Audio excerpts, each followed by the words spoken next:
Alright, good morning. So, eto na ngayon yung pinapagawa namin na perimeter fence. Ay, hindi pala yan. Dito pala. So, yan. So, ito yung ginagawa natin, no. Yung ginawa nating poste is bamboo. Tsaka yung backwood natin is barbed wire. Mga 3 linyada yan. Pero hindi pa final na backwood yan. Kasi makakalusot pa yan yung mga hayop. So lalagyan pa yan natin ng cyclone wire dito. No? Dito sa gitna, cyclone wire yan. As of now, inuna na nilang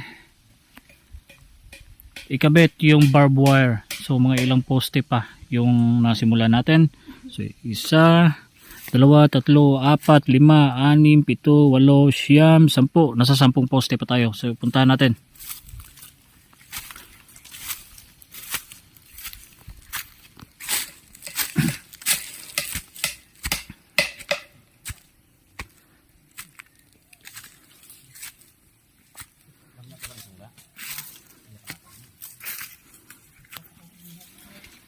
Medyo masukal yung yung place natin.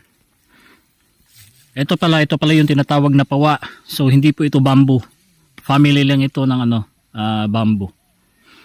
Ewan ko kung ano siya, kung panganay ba siya or ito ba yung youngest, ito ba yung eldest, ito ba yung tatay, ito yung nanay, basta family siya. Family siya ng bamboo.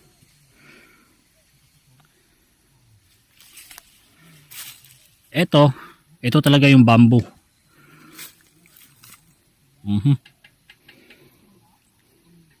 Ganda ng pagkakakabit, oh. Matibay na matibay kasi yung pako na ginagamit natin is ito yung U-nails.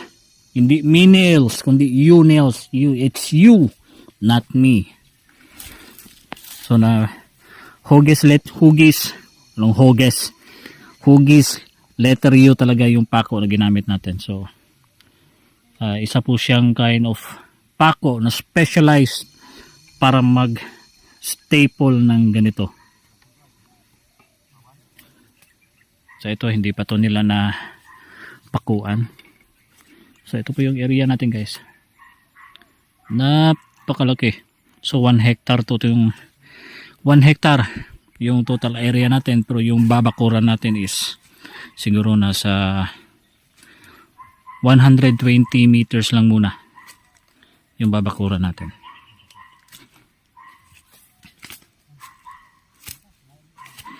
Ang daming kahoy dito na pwede pang gatong, oh. Yun.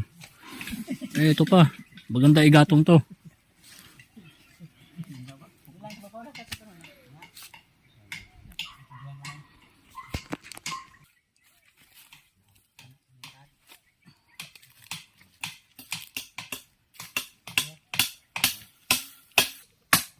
Dong, mga ilang poste ito, Dong? Ilang poste ito lahat? Almost 50. 50. So 50 poste yung napatayo, no? Sige, punta tayo dun sa kabila. So may mga barbed wire na dito. So suot muna tayo dito.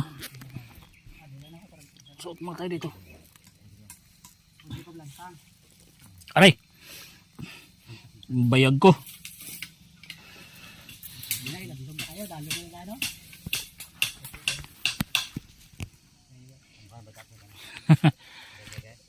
Tignan nyo, napakaganda. Napakaganda dito sa ilalim. Para tayong nasa forest. Yan.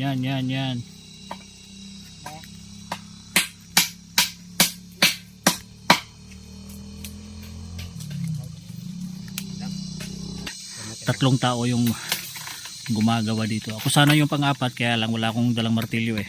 Cellphone lang dala ko, so video na lang ako.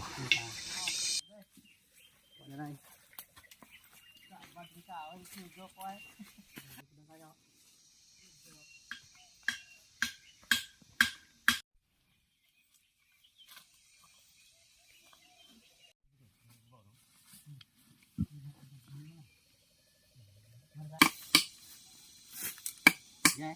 Ya.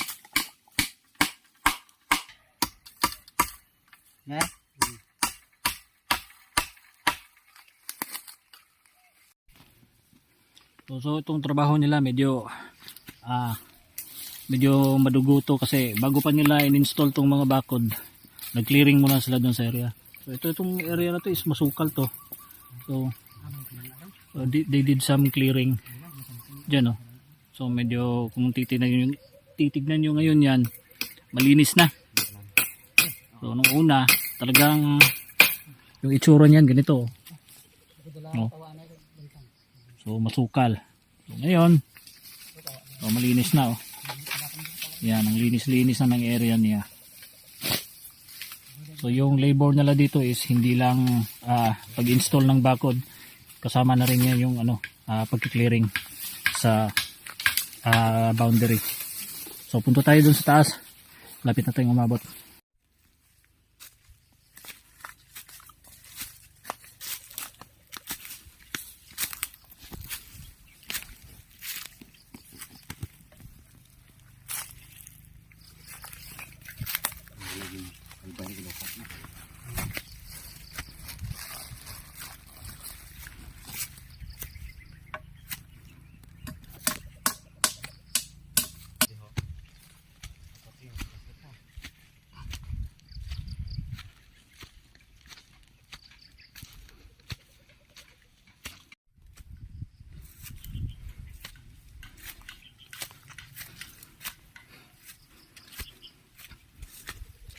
Dito nagtatapos yung yung 100 meters. So ito yung pang 50 poste. So makikita nyo hiningal ako. So yan yung barbed wire natin, marami pang sobra. So mahaba-haba pa yung pwedeng i-extend natin yan. So, kinulang tayo sa poste. So abot pa yan hanggang dun. Abot pa yan hanggang dun kasi dami pang sobrang barbed wire, yan, oh. So ganito na kalayo yung naakyat natin. Kung aakyatin pa natin doon, makikita nyo yung buong area natin.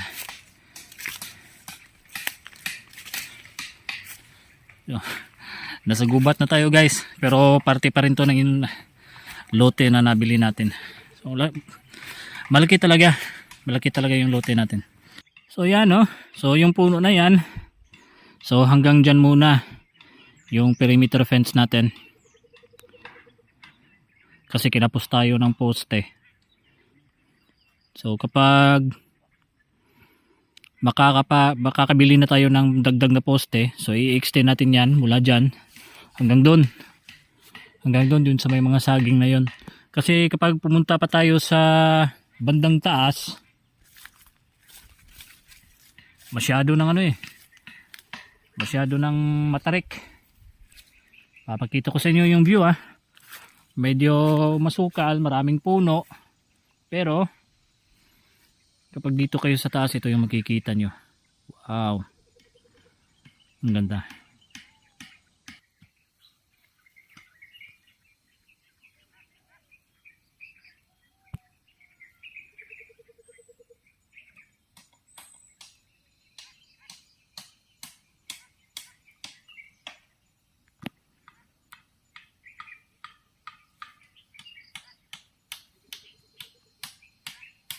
Dati, guys, itong area na to, sinasaka talaga to nung previous owner. So kung makikita nyo dyan sa likod, marami yung tubo.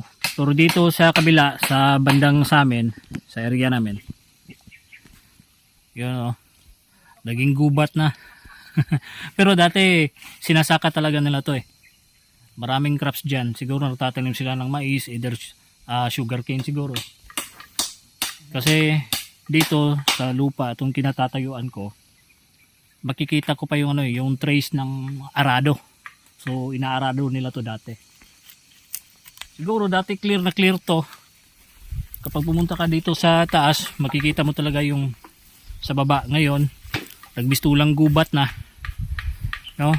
kasi matagal nang hindi ginagamit, napabayaan. So ayun, nag-overgrow na yung mga damo tsaka mga kahoy. Pero at least yung diversity ng lupa bumabalik,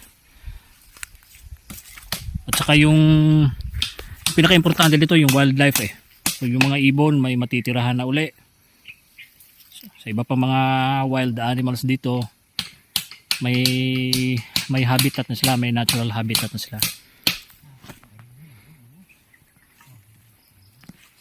Yung bahay namin nasa baba, nasa bandang doon. So hindi natin makikita kasi maraming puno.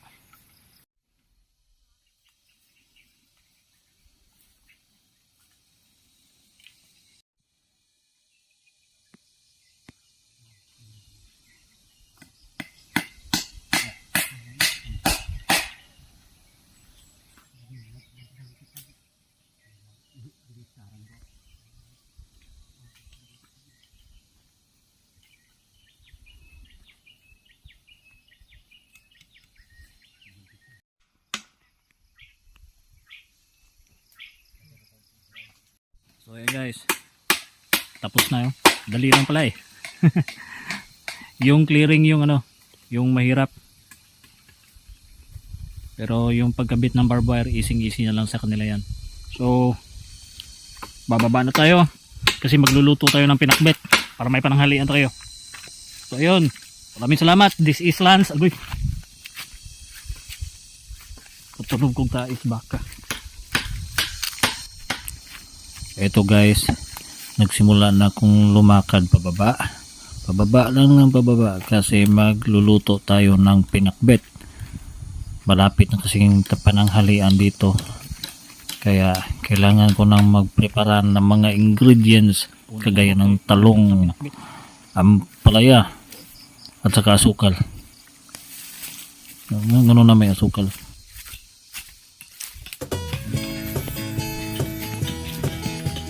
So eto na ngayon guys, nagsimula na akong maghiwa ng talong. Again, nasamad pa yung ko yawa. Hiwa ng talong, damihan natin ng paghiwa ng talong. Marami pa tayong hihiwaing talong at hiwa na naman tayo ng ibang gulay. Ito lang ito yung ampalaya. Pait ng ampalaya, hiwain na ito sa gitna, hiwa lang sa gitna. Continue lang sa hiwa. Oh, so hugas ito, hiwa na naman, paspasa na to guys, hiwa na to na. Kuha na tadalari og kalabasa guys, so kalabasa lagi tunga na ng kalabasa din ha. O gihiwa na naman sa nako ng kalabasa diri guys, di jud ko kibalo mo hiwa lang gyapon, sige hiwa bahalag wa lang kalima o basta hiwa lang yun, labay na to ng kalabasa wa na hiwa. Butang ta diri baboy guys, hiwa ta baboy, slice na putag baboy. Dara wa na kalima okay ra gyapon na hiwa lagi gyapon ta pag kumantak ang tagkaldero diri guys, butang tag mantika guys, butang tag lamas guys, kutaw na guys, sugkay na dira guys. So okay na, butang na tag baboy guys, kisabi mauna din na, mas may gunay asawa bi, butang tag tuyo, kutaw na pang tuyo, butang tag nor cubes. Ganaon na yung pagbutang nor cubes sa kapilang puto sa kutaw na puto dira guys, halo na puto, butang na tag kalabasa guys, butang na puto ng utan dia guys, sugkay na puto guys. So luto na gitaon. Salamat, di na ko mag voice over luto na gitaon ng atong kalabasa guys. So karon guys, ato na ning gihatod diri guys, hatod na to ni diri spay kay para mangaon nami. Dara nindot kay mong lugar tara, abot ko diri spayag na mo, butang na nako ni diri, gada ko diri og pinakbit og Pepsi, butang ako ng Pepsi, o kita na bitang ng Pepsi na ako na diri guys. Tanawa na guys, daghang kay kong mga itoy, gusto sila magkaon pero di na ko na sila hatagan. So sige na lamig kaon diri, enjoy na lamig kaon sa mong pinakbit. Okay, this is our province life. So kaning pinakbit din mo guys, 50% of the ingredients gikan kini sa among merkado. Gikan na sa among merkado. And the other 50% of ingredients gikan ni sa laing merkado nang gipalit. Kay wa pa may mga pananom, gasugon pala may tanom diri guys. So hangtod diri na lang guys, kay wala koy nahuna-huna ang istorya, wa mo guni script na iring niyo nakita din ha, o isudid to na may mga ero. Una inyong makita karon. So hantod diri na lang guys, hantod sa sunod tong video. Kung ganahan mo tan-aw wala sige tan-aw na mo. Daghang salamat.